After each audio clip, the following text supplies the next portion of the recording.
ઓગસ્ટે થશે આદિવાસી દિવસની ઉજવણી। સુરતના માંડવી ખાતે રાજ્ય સરકાર દ્વારા કરાયું આયોજન। મુખ્યમંત્રી ભૂપેન્દ્ર પટેલની ઉપસ્થિતિમાં યોજાશે કાર્યક્રમ। 4 જિલ્લામાં ઉજવણીનો પરિપત્ર કરાયો રદ। દરેક જિલ્લામાં આદિવાસી દિવસની ઉજવણી કરવાનો કરાયો પરિપત્ર। દરેક મંત્રીને તેમની જવાબદારી સોંપવામાં આવી, જેવું કુંવરજી હળપતિએ જણાવ્યું।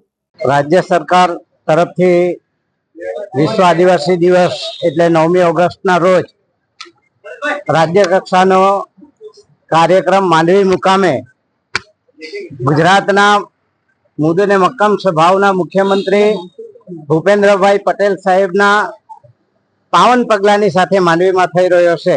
સાથે સાથે સમગ્ર ગુજરાતમાં 27 વિધાનસભાની અંદર આ કાર્યક્રમ થવાનો છે, જેમાં દરેક મંત્રીશ્રીને જવાબદારી આપવામાં આવેલી છે।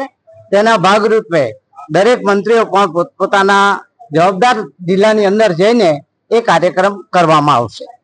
વચ્ચે એક પરિપત્ર એવો થયો હતો કે 4 જ જિલ્લામાં થશે, શું એ વચ્ચે જે પરિપત્ર થયો હતો એ માંડવીથી થયો હતો, પણ એ પરિપત્ર કે તાત્કાલિક મારે ધ્યાને આવતા અમે કેન્સલ કરાવ્યો છે અને 9મી ઓગસ્ટનો કાર્યક્રમ રાબેતા મુજબ દરેક જિલ્લામાં થવાનો છે।